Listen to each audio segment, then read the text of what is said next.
Hey, well, good afternoon, everyone, and welcome to the BFTAA and More show. Hope that you're picking me up good. I want to make sure that I'm getting out to you. Doing this from the home studio. This is the BFTAA and More show. I am your host, Louis George Walker, coming to you from the WEB Du Bois Learning Center remote. Yes, this is the BFTAA and More show. And I want to see if I can pull it up and make sure that we're getting out live and that you're hearing me. Because right now I don't have the headphones on and it looks like I do need them if I want to pick this up. So let me check this out and make sure of what we got going. And then we'll get the show started here. Because I don't want you listening to a show that you can't hear anything on. Okay, let's see, where am I? And we got there. Okay. All right. Sounds like I'm coming through good to you here. I've got that, that played up. How are you doing this afternoon? The Black Family Technology Awareness Association, in partnership with the WEB Du Bois Learning Center, have created this radio station or broadcast media that we have here. It's actually internet radio. So we're not going out over airwaves, we're going out to you digitally. And it's called Knowledge, Understanding, and Wisdom, or KUAW Radio. So since this is the holiday weekend and we've been on break most of the shows, I'm doing this broadcast from my home remote location to you, but we still want to bring you some of the news and information that is going on. Hope you had a great Christmas and that you are now ready because, as we say, what time is it? Habara Ghani. Habara Ghani. This is Kwanzaa. The Kwanzaa celebration has started, and the first day of Kwanzaa is Umoja. So if somebody greets you with Habara Ghani, and there's a greeting that you answer back with what the day's theme is, and it's Umoja. All right, all right. So we're going to go over some of the information about Kwanzaa, what Kwanzaa is about, and I hope that you're ready. Kansas City puts on one of the best Kwanzaa programs. I'll say that because I'm a little prejudiced that way. But one of the best Kwanzaa programs, we have a citywide Kwanzaa. And Kwanzaa doesn't have to be done on a big scale. It can be done within the family unit, within a small group of people, however you want to celebrate the African American and Pan African culture and life and ancestry. You can do that. So if you do it with just your family, you and your loved ones, if you do it with friends, or if you do it in a big group at a big event, that is all a way of celebrating Kwanzaa and getting into what the program is about. So at the Black Family Technology Awareness Association, we like to celebrate Kwanzaa. We're going to be going to an event this evening here in Kansas City, and I hope that you'll celebrate Kwanzaa wherever you are right now. Yes, look it up. If you don't know, if you don't have information about it, find out about it. There may be some events going on. If you miss a night, Kwanzaa is a 7-day celebration. that starts on December the 26th and lasts until January the 1st. Every year, December 26th to January the 1st is Kwanzaa time, and that's what it is. Also, we'd like to talk to you, tell you about our kids. They went to their robotics competition. I've talked about this before, but I'd like to continue to talk about it. Our kids went to their first robotics competition for Lego, our Lego League kids, which are from 9 year olds to 12-year olds that we work with. And they had a great time. It was good experience for them, although they learned what you need to do and how you need to put things together going forward. So we're going to build from there, and we're getting ready to start our kids in a drone program. So starting in mid January, we'll be bringing a drone program to our young people right here at the W.E.B. Du Bois Learning Center. The Black Family Technology Awareness Association is the technology provider for the W.E.B. Du Bois Learning Center. So we'll be offering a drone program, and we've already got a bunch of kids. I don't know if we'll be taking any new ones, but we're going to keep on moving and keep on growing. But we're glad that you're with us today. And one thing we like to do is we stress that this program is about enhancing our awareness of STEM, of technology, and how it plays a part in our lives. Also giving you news and information of what's going on in the community in Kansas City and throughout the world. You can listen to us on KUAW radio, and we're on 24 hours a day. If you go to the Get Me Radio Box, online radio tuner, Radio Garden, the mytuner.com, you can hear us 24 hours a day. We play music, news, and information. So all you have to do is go into your search and search KUAW, and you can find the streams that we have out there. And if you have a smart speaker, like a Google smart speaker or Amazon smart speaker that you can talk to, tell it to play KUAW. And chances are you're going to hear us on that. So just tell your smart speaker to play KUAW, and we're on there. We're also on the Roku radio. You can find us on, if you've got a Roku television, if you go to the audio part of it or the radio part of it, search KUAW. You can pick us up on Roku. You can pick us up on the Apple Fire. You can pick us up on a lot of the streaming instruments that you have. Just be sure and look for KUAW. So we have some of the best in blues and jazz and some old school music. We've got some talk shows, we got some local shows, and some syndicated shows. And we'd like for you to check us out and tell us what you think about them.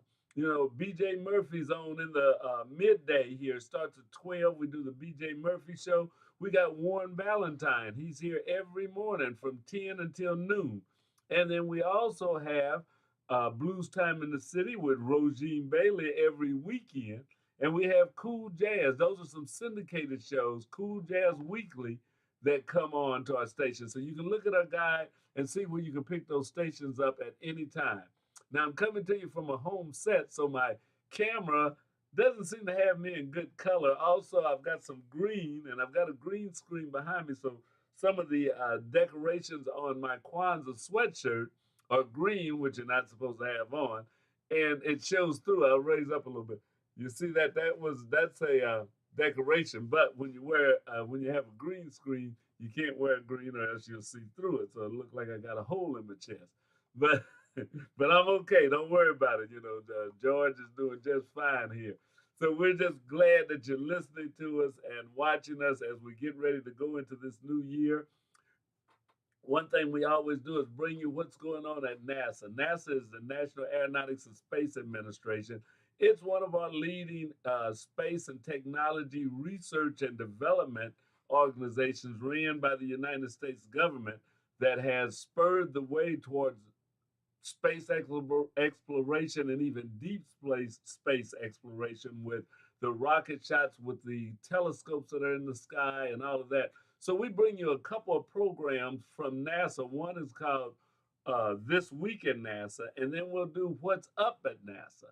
And that gives you some of the things that lets you know why we are stressing for our young people. And those aren't the only technology fields, but this is one that we can show you to help you understand that we got to get our young people involved in this. We've got to encourage exploration. We got to encourage logical thinking and that creativity, that they can have those thoughts, that they can grow to be anything that they want, because we have the brain power and our kids are that brain power, and we don't want it to go to waste. So we want new engineers being developed daily, and scientists and mathematicians, all of that as we go forward in this world. But we want to have thinking people that are conscious about who they are, where they come from, and where they are going.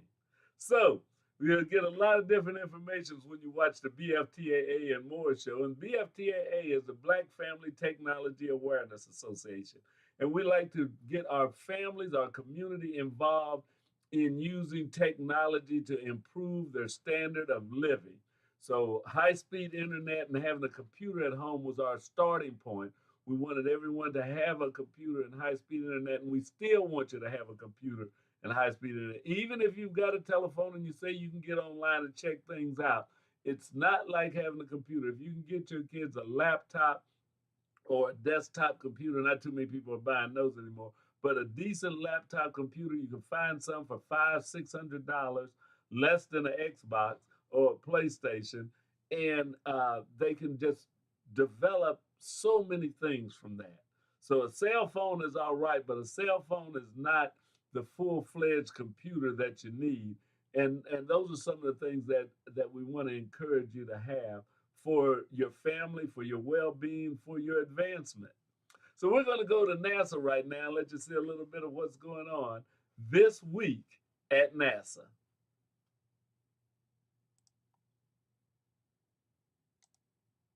In 2022, we helped humanity take a major step toward a permanent presence in deep space. We captured new, awe-inspiring views of the universe, and we witnessed the first-of-its-kind mission hit its mark. Here's a look back at those and other things we did this year at NASA. And liftoff of Artemis 1. One of the biggest NASA moments of 2022 was the historic launch of our Artemis 1 flight test around the moon. About 26 days later, we celebrated the mission's return to Earth. Splashdown, the latest chapter of NASA's journey to the moon, comes to a close. We also asked companies for proposals to develop and demonstrate astronaut moon landers that can provide moon landing services beyond the Artemis 3 mission. And we identified 13 candidate landing regions near the south pole of the moon, each with multiple potential landing sites for Artemis 3. We released the Webb Space Telescope's first full-color images and spectroscopic data, showcasing Webb's ability to capture crisp new views of our solar system and beyond. We successfully demonstrated the first ever planetary defense test, crashing a spacecraft into a moving asteroid, altering that asteroid's path of travel. And we helped establish the location for a drop-off spot on Mars, where rock and soil samples can be retrieved by a future mission and returned to Earth for study. 2022 was the 22nd continuous year with humans aboard the International Space Station. Congress passed a new law extending NASA's work on the station through at least September 2030. Other human spaceflight activities from 2022 include commercial partner Boeing's uncrewed flight test to and from the station, continued crew rotation flights to the space station by partner SpaceX, NASA astronaut Mark Vande Hey's U.S. record-setting stay in orbit, and the first NASA-enabled private astronaut mission to the space station.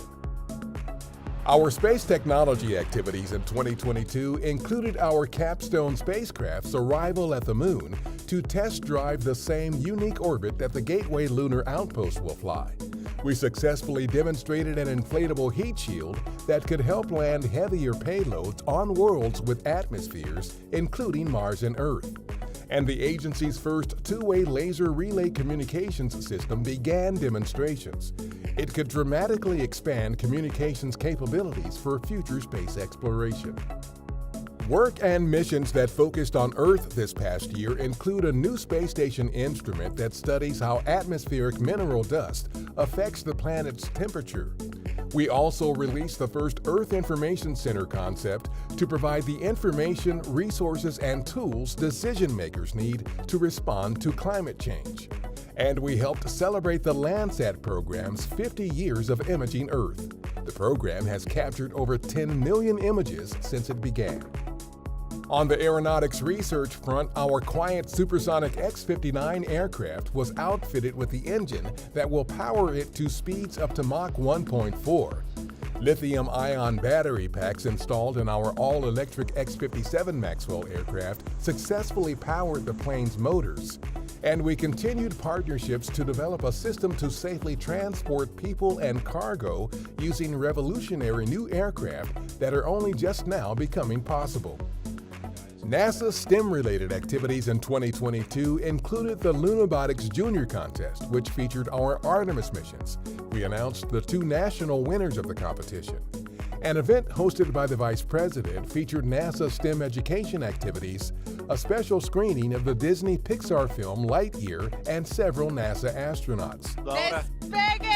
And we continued sharing knowledge about NASA missions and activities through a variety of Spanish-language social media accounts and websites in 2022. We choose to go to the moon. The 60th anniversary of John F. Kennedy's historic speech at Rice University was one of the most notable NASA-related anniversaries. The speech recommitted the nation to the goal of landing astronauts on the moon and returning them safely to Earth. President Kennedy knew that vision would be hard, not easy.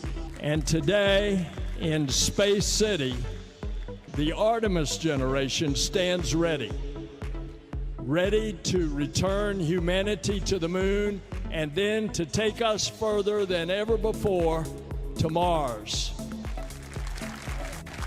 Year in and year out, the work we do that extends our reach into the cosmos, results in breakthrough discoveries, and turns science fiction into science fact is work done to benefit you.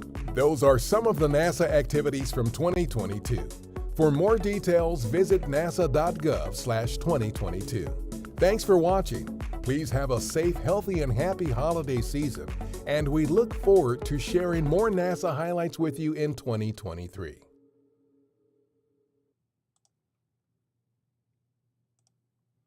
All right. So that's what's going on at NASA this week. And it's interesting to hear that they're extending this or saying that the space station will be funded until 2030. And we hope that they go beyond that because that's only 8 years away. And there's so much to be done between now and then. Hopefully that space station can be outfitted, or either they will replace it with something better. They're also planning on making a permanent station on the moon. And that may be what will be working in between, or instead of having a space station out there, is if they can find water and minerals and things that they can use on the moon that makes it easier to sustain long-term habitability, that'll be a good sign. But I think the space station has brought a lot of science, a lot of experiments that they can do, and that is working out well, that I would hate to see it end anytime soon. And 8 years still seems to be a little too soon for me. Although it's been up there for a while, I don't have the date of when it actually started. But that's something that we need to constantly be keeping aware of. And we want to make sure that our community, our kids, are working and looking at those opportunities that exist within being part of engineering and science and development, that those are great fields. And we want to make sure that we're represented in those fields. There have been a lot of great African-American and African scientists, and we need to continue that pipeline. Just in the last month, we saw that satellites were placed in space from Rwanda and other African nations, that they rode up on the American rocket, but they're scientists working in those countries, and we think sometimes that, well, Africa is behind or not up to date, but they've got some satellites that are up there and giving them information that can help them with crops, with a lot of things that are happening.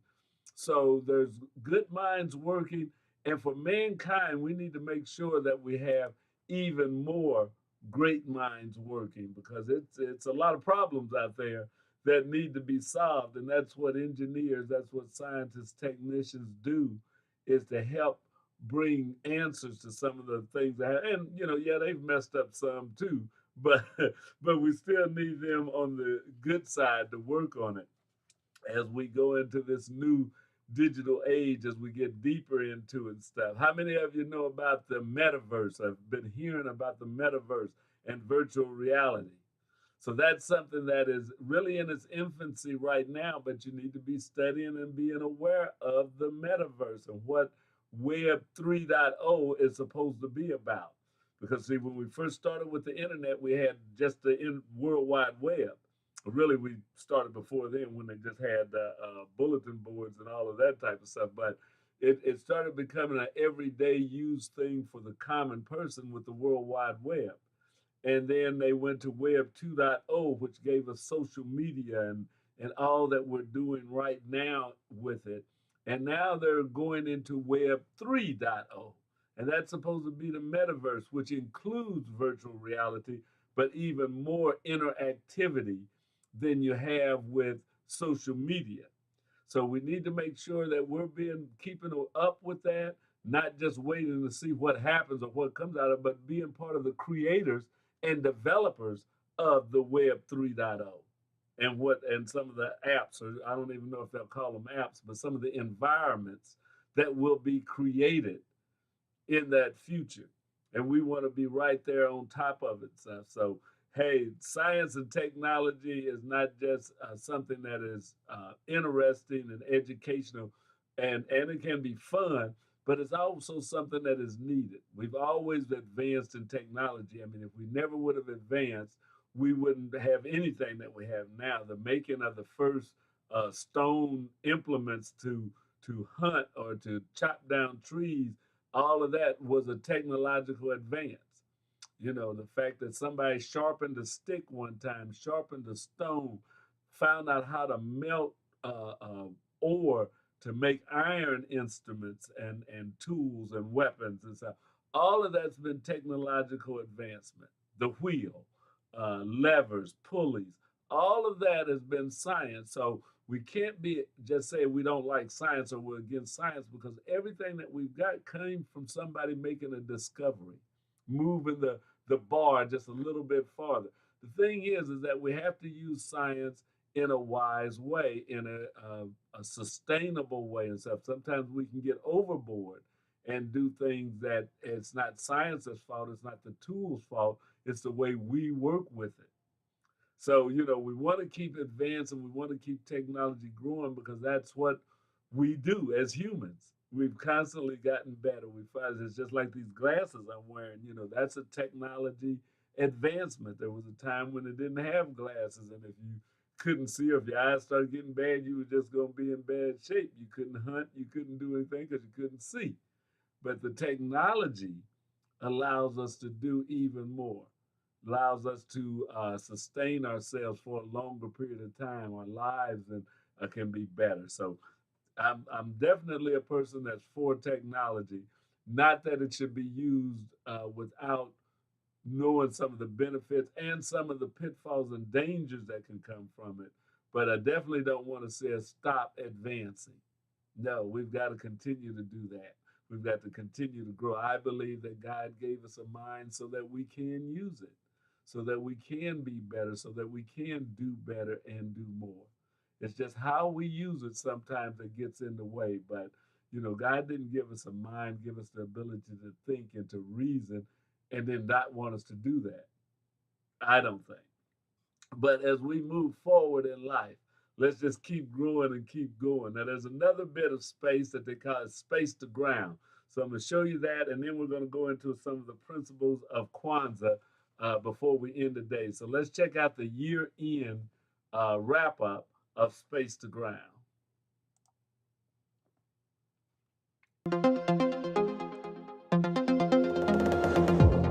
Welcome to Space to Ground. I'm Dan Hewitt. 2022 was another transformational year on the International Space Station. We broke some records, welcomed some new space travelers, and took a major step at expanding our space fleet, which is never not going to be cool to say. Touchdown. Mark Vande Hei and Pyotr Dubrov back home 1 year after leaving the planet. NASA's Mark Vande Hei broke the record for the longest single space flight in history by an American when he came home in March of this year. Mark and cosmonaut Pyotr Dubrov spent an astonishing 355 days in space, giving researchers on Earth the chance to observe the effects of living and working in space for a really long time. We have more than 20 years worth of data on dozens of humans living in microgravity for 6 months at a time, but only a handful of data points for periods longer than that. With round-trip missions to Mars expected to last years, the space station continues to serve as a vital proving ground to make sure that we'll be ready to take care of those first explorers. This spring also had some historical firsts, including the first ever private astronaut mission with AX-1. Axiom's first spaceflight brought a crew of 4 aboard SpaceX's Dragon to spend 16 days living on the station, conducting research and outreach, and this was another major step in NASA's role to kickstart an economy in low Earth orbit, with new infrastructure and services offered by private industry to open up space to more and more people. And something I got hyped for personally, Boeing's Starliner made its first successful trip to the station and back again. The Orbital Flight Test 2 mission was an end-to-end test of Starliner, providing critical data on operating this brand new spacecraft in outer space. Everything we learned from it, from launch to docking to landing, will help make the next flight, which will carry our astronauts on board for the very first time, as safe and successful as possible.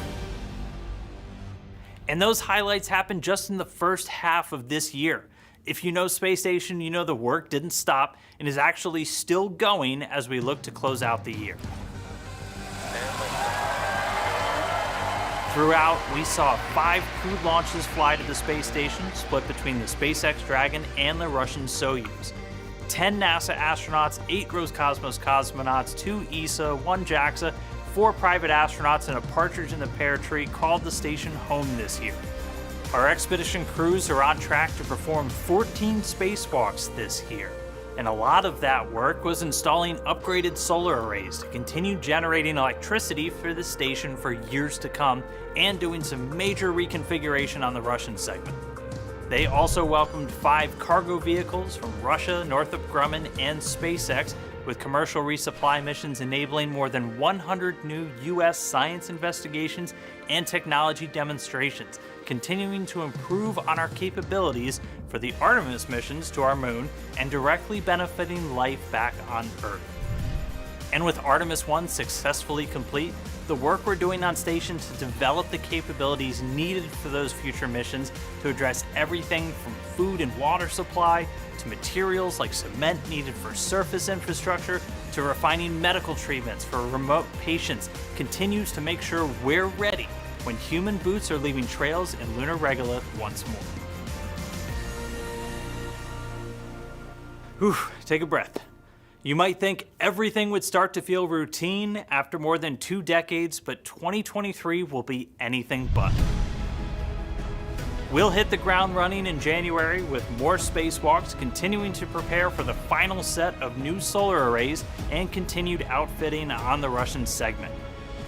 We're going to be working with Boeing for the first flight when 2 NASA astronauts, Butch Wilmore and Sonny Williams, put Starliner through the paces in its first crewed launch.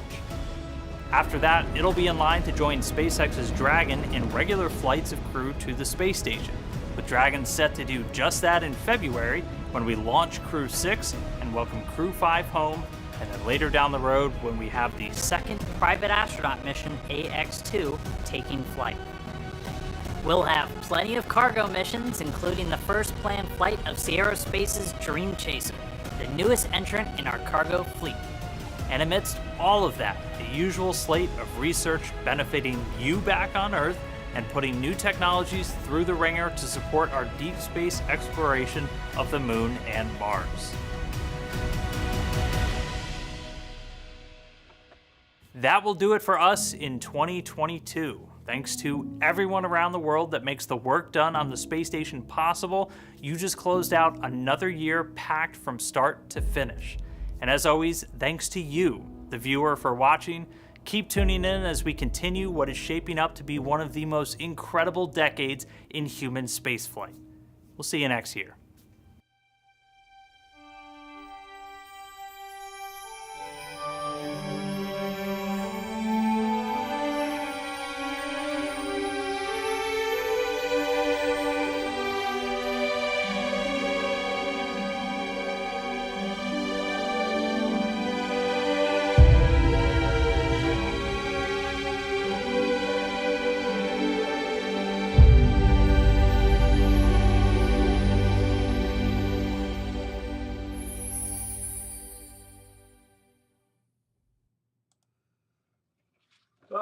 All right.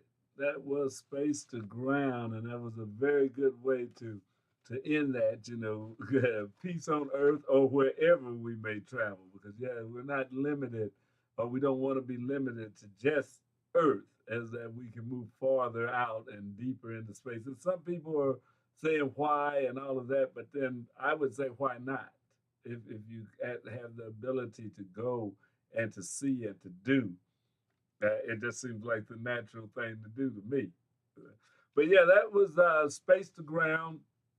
And we did What's Up at NASA, so that you could see a couple of things that are going on and things that we like to keep you abreast on. And we show those every week. We had 2022.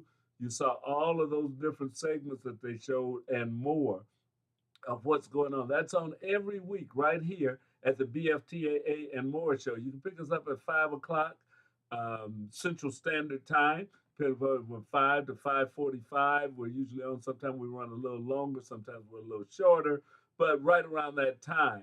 So be sure and tune in to us next year. We're glad for all of you that have been following the KUAW Radio, the Black Family Technology Awareness Association, and what we've been doing throughout the years, and this year especially, because as we have come back off a pandemic, it's time to grow and continue to improve and to move forward. And I want to thank all of you that made donations through Giving Tuesday, November the 25th, I think, 26th, when they had Giving Tuesday. We raised close to $1,000 from donations that people made to KUAW Radio and to the Black Family Technology Awareness Association. So thank you so much, those of you that gave. If you didn't give, there's still time. You can go to our website, which is www.kuaw.org, and there's a donate tab up in the upper left-hand corner, I believe it is. And you can make a donation through our PayPal with your credit card. All you have to do is click on that. It'll take you to the PayPal site. You can make your donations. And we're glad to receive any amount from $1 to $10 to $25 or $100 even, that people have given that much at one time. We appreciate it, and we want to keep bringing you shows with information, news, and hope that you enjoy watching us develop and grow this station, because that's what we're doing. We started off as a low-power FM station, and we went to the internet, but with the video coming, with the internet growing the way it was, and the work that the FM was saying, we thought, well, let's just go to an internet radio station. So we've come to an internet radio station where we can broadcast, and you can see us, and you can hear us. Now, we don't play music on Facebook and YouTube because they have their own little laws and rules about that, so we don't. But we play music if you pick us up on one of our streaming sites. And like I said before, you can go to Get Me Radio, My Radio Tuner, the Online Radio Box, Radio Garden, or you can go to our webpage, KUAW.org, and click on the button there, and you can listen to not just this program, but all of our programs 24/7. Also, you can go to our Facebook or YouTube page, and you can listen to past broadcasts. You can see all the shows that we broadcast there, and we have playlists.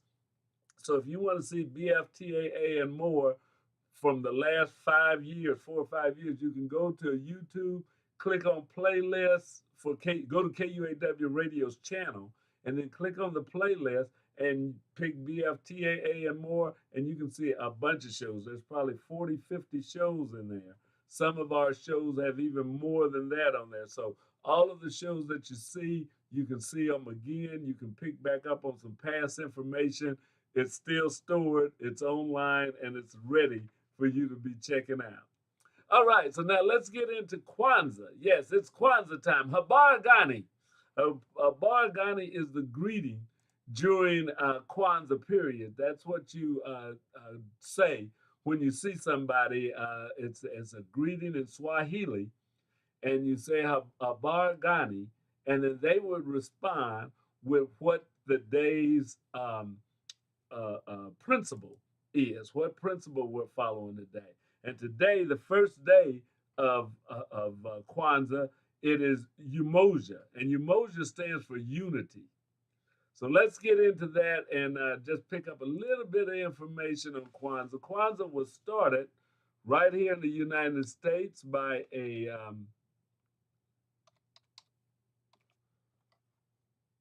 teacher, educator, author, and that was Dr. Karanga. And Dr. Karanga created a holiday or a set of days that would be for study, for the community of coming together and stuff. So the first Kwanzaa was celebrated in 1966. Yeah, 1966 was the first one that was celebrated. And Maulana Karenga created Kwanzaa during the aftermath of the Watts riot. So some of you are a little too young to remember that. I was a youngster too at that time, but I was old enough to remember the Watts riot. I was a young teenager then. That happened in 1966.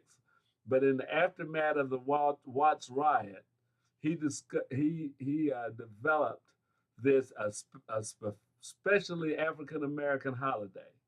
Karenga, and this is from Wikipedia, said his goal was to give blacks an alternative to the existing holiday of Christmas and to give blacks an opportunity to celebrate themselves and their history rather than simply imitate the practice of the dominant society. So that was the reasoning behind it. So now, as we come into the day, Kwanzaa celebrates what its founder called the 7 principles of Kwanzaa. And those collectively are called the Nguzo Saba. So the 7 principles of African heritage were developed in 1965, a year before Kwanzaa itself. These principles are all Swahili words, and Swahili is a language spoke in East Africa. There's over 140 million people that speak Swahili. That's not the only African language. That's from East Africa. But the words and together comprise the Kawinda, or the common philosophy, a synthesis of nationalist, Pan-Africanist, and socialist values. Each of the 7 days of Kwanzaa is dedicated to one of the principles as follows. The first day is Umoja, which means unity, to strive for and to maintain unity in the family, community, nation, and race. That's the first day. The second day of Kwanzaa, the second principle, is Kukichakalia, self-determination, to define and to name ourselves, as well as to create and speak for ourselves. The third principle is Ujima, collective work and responsibility, to build and to maintain our community together and to make our brothers and sisters' problems our problems and to solve them together. Ujama, that's the fourth principle, cooperative economics, to build and maintain our own stores, shops, and other businesses and to profit from them together. The fifth principle is Nia, purpose, to make our collective vocation the building and developing of our community in order to restore our people to their traditional greatness, to lift each and every one of us up. That's Nia, purpose. The sixth principle is Kaumba, creativity, to do always as much as we can in the way we can in order to leave our community more beautiful and beneficial than we inherited it. That's what we want to be thinking about as the sixth principle. The seventh principle is imani, faith, to believe with all our hearts in our people, our parents, our teachers, our leaders, and the righteousness and victory of our struggle. Those are the seven principles of Kwanzaa. Those are what is talked about during each day of the festival, which we meditate, we think on, we speak with others about, and then we try to live them throughout the year. Now, Kwanzaa is just a day or a festival where we celebrate that stuff and what we've done through the year and what we're planning on doing and all of that. But it's not to be done on 7 days and forgotten about until the next year. No, Kwanzaa is establishing a principle of what we should be doing every day. So during this week-long celebration, there's also a tradition of a kanara, which is a 7-candle stand and cup that is used in celebration. The 7 candles are placed in the kanara, 3 red ones on the left, 3 green on the right, and a single black candle in the center. The word kanara is a Swahili word that just means candle holder. All right? The 7 candles represent the 7 principles of the Nguzo Saba of Kwanzaa. Red, green, and black are the symbolic colors of the holiday. So during the week of Kwanzaa, a new candle is lit on the kanara each day. The center black candle is the first, and then lighting then proceeds from left to right with the new candle being lit corresponding to the principle of that day. In this way, each day of Kwanzaa is dedicated to the contemplation of one of the 7 principles. The first known use of the word kanara is dated back to 1975, but each of the candles also has a meaning. The black one symbolizes the African people, the red, their struggle, and the green, the future and hope that comes from their struggle. So you can find out more about Kwanzaa. There is a Kwanzaa national official Kwanzaa website. Let me see if I can get that. I don't think I'll be able to show it to you, or let's see. I don't know that I can bring that site up. We can try it. Let's see if we can bring the Kwanzaa site up so that you can see it before we leave out of here. Let's see, where is the, thought I had the national site up here. Now, when I need it, I don't have it. Just a minute, hang on. I'll find it. I gotta have it down here somewhere. But Kwanzaa is definitely something that we should all be aware of, cognizant of. You know what it means, what it is, and people may ask you about Kwanzaa if you're wearing the red, black, and green, and those colors come. Marcus Garvey had made one of the first flags with the red, black, and green on it. So here is the page. So let's see if I can bring this up on the screen through the magic of technology before we get ready to leave out of here, so that you would know where to go to get on the National Kwanzaa page. Let's see, I think I can go right here and place it in, paste it. Okay, let's see what happens. I turn this on. There it is. All right. There is the official Kwanzaa website right there. So when you get there, that is the official site. It's got a pretty long URL, but if you put in www.officialkwanzaawebsite.org, then it has a / a £, or hashtag, and an exclamation point.